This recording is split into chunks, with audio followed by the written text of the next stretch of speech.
ఇంకా శ్రీలంకతో జరిగిన తొలి టెస్టులో భారత స్పిన్నర్ కుల్దీప్ యాదవ్ దారుణమైన ప్రదర్శనతో తీవ్రంగా నిరాశపరిచాడు. 2 ఇన్నింగ్స్లో కలిపి వికెట్లు తీయకపోవడంతో పూర్తిగా తేలిపోయాడు.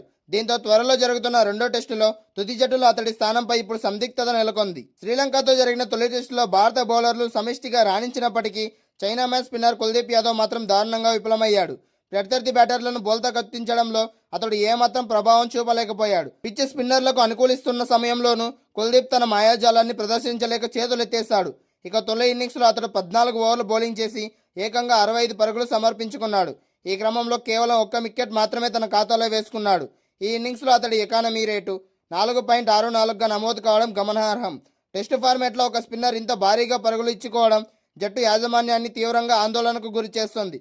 అతడి బౌలింగ్ను శ్రీలంక బ్యాటర్లు చాలా సులువుగా ఎదుర్కొంటున్నారు. తొలి ఇన్నింగ్స్లో చేసిన తప్పుల నుంచి కుల్దీప్ యాదవ్ ఏమాత్రం పాఠాలు నేర్చుకోలేదు. రెండో ఇన్నింగ్స్లో అతడి ప్రదర్శన మరింత నిరాశపరిచింది. మ్యాచ్ నిర్ణయాత్మక దశకు చేరుకున్న సమయంలో అతడు 11 ఓవర్ల బౌలింగ్ చేసి ఇందులో 3.45 ఎకానమీతో 38 పరుగులు ఇచ్చాడు. కానీ ఒక్క బ్యాటర్ కూడా పెవిలియన్ పంపలేకపోయాడు. ఒకవైపు మిగతా బౌలర్లు కట్టుదిట్టంగా బంతులు విసురుతుంటే కుల్దీప్ మాత్రం శ్రీలంక బ్యాటర్లకు ఆటగాళ్లకు ధారాళంగా పరుగులు ఇచ్చుకుంటున్నాడు. వికెట్ల వేటలో విఫలం అవ్వడమే కాకుండా ఇలా పరుగులు సమర్పించుకోవడం మైదానంలో జట్టుపై తీవ్ర ఒత్తిడి పెంచింది. ఈ పేవల ప్రదర్శన నేపథ్యంలో కుల్దీప్ యాదవ్ స్థానాన్ని తీవ్ర ముప్పు వాటిల్లింది. ప్రాథమిక సమాచారం ప్రకారం శ్రీలంకతో జరుగుతున్న తొలి రెండో టెస్టు తుది జట్టు నుంచి అతడిని తప్పించే అవకాశాలు మెండుగా ఉన్నాయి. పిచ్ పరిస్థితులను అర్థం చేసుకోవడంలో అతడు పూర్తిగా విఫలమయ్యాడు. దీంతో బెంచ్పై ఉన్న ఇతర స్పిన్నర్లకు అవకాశం ఇవ్వాలని టీమిండియా మేనేజ్మెంట్ యోచిస్తున్నట్లు తెలుస్తోంది. ఫామ్ కోల్పోయి ఇబ్బంది పడుతున్న కుల్దీప్ కు జట్టులో సమతుల్యత తీసుకురావడానికి మరో బౌలర్ను తుది జట్టులోకి తీసుకునే వ్యూహాత్మకంలో కెప్టెన్ ఉన్నట్లు క్రీడా వర్గాల్లో చర్చ జరుగుతోంది. కుల్దీప్ యాదవ్ లాంటి మ్యాచ్ విన్నర్ ఇలా వరుసగా విఫలం కావడం అభిమానులను తీవ్రంగా నిరాశపరుస్తోంది. భవిష్యత్తులో ఆడే అవకాశం వస్తే అతడు తన సత్తా నిరూపించుకోవాల్సిన అవసరం ఎంతైనా ఉంది. లేకపోతే జట్టులో సుదీర్ఘకాలం పాటు స్థానం కోల్పోయే ప్రమాదం కూడా ఉంది. గాలే వేదికగా శ్రీలంకతో జరిగిన తొలి టెస్టులో 165 పరుగుల తేడాతో భారత్ ఘన విజయం సాధించింది. దీంతో 2 మ్యాచ్ల టెస్టు సిరీస్లో 1-0లో ఆధిక్యంలోకి వెళ్లింది టీమిండియా. ఈ మ్యాచ్లో ఆల్రౌండ్ షోతో భారత్ అదరగొట్టింది. తొలుత బ్యాటింగ్ చేసిన టీమిండియా తమ మొదటి ఇన్నింగ్స్లో 462 పరుగుల భారీ స్కోర్ సాధించింది. ఫస్ట్ డౌన్ బ్యాటర్గా దేవదత్ పడిక్కల్ 167 పరుగుల అద్భుత సెంచరీతో కదం తొక్కాడు. అనంతరం బౌలింగ్లో భారత స్పిన్నర్లు మ్యాజిక్ చేశారు. ముఖ్యంగా యువ స్పిన్నర్ మానవ్ సుతార్ తన బౌలింగ్లో ప్రత్యర్థి బ్యాటర్లను ముప్పతిప్పలు పెట్టాడు.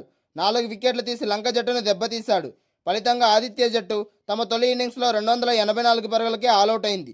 దీంతో భారత్కు 178 పరుగుల భారీ ఆధిక్యం లభించింది. అనంతరం భారత్ రెండో ఇన్నింగ్స్లో 193 పరుగులకే ఆలౌట్ అయినప్పటికీ తమ తొలి ఇన్నింగ్స్ లభించిన ఆధిక్యాన్ని జోడించి శ్రీలంక ముందు 372 పరుగుల టార్గెట్ను ఉంచింది. ఈ లక్ష్యాన్ని ఛేదించలేక శ్రీలంక 206 పరుగులకే కుప్పకూలింది. రెండో ఇన్నింగ్స్లో మానవ్ సుతార్ తన స్పిన్ మాయాజాలాన్ని ప్రదర్శించాడు.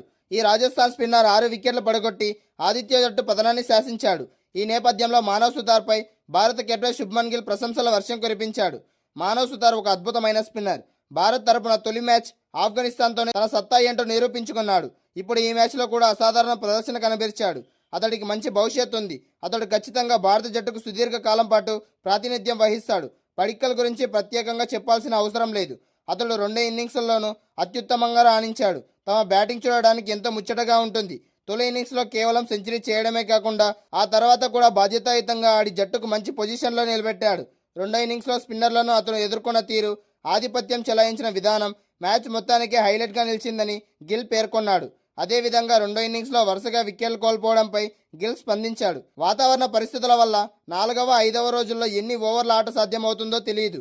అందుకు దూకుడుగా ఆడి ప్రత్యర్థి ముందు 400కు పైగా లక్ష్యాన్ని ఉంచాలని భావించాం. ఈ క్రమంలోనే వరుసగా వికెట్లు కోల్పోయాం. దీని గురించి పెద్దగా ఆలోచించాల్సిన అవసరం లేదు. మేము అప్పటికే ఈ మ్యాచ్పై పట్టు సాధించాం. ఇక 600లో చారిత్రాత్మక టెస్టులో విజయం సాధించడం చాలా సంతోషంగా ఉంది. WTC రేసులో ప్రతి గెలుపు మాకు కీలకమని శుభ్మన్ గిల్ వ్యాఖ్యానించాడు.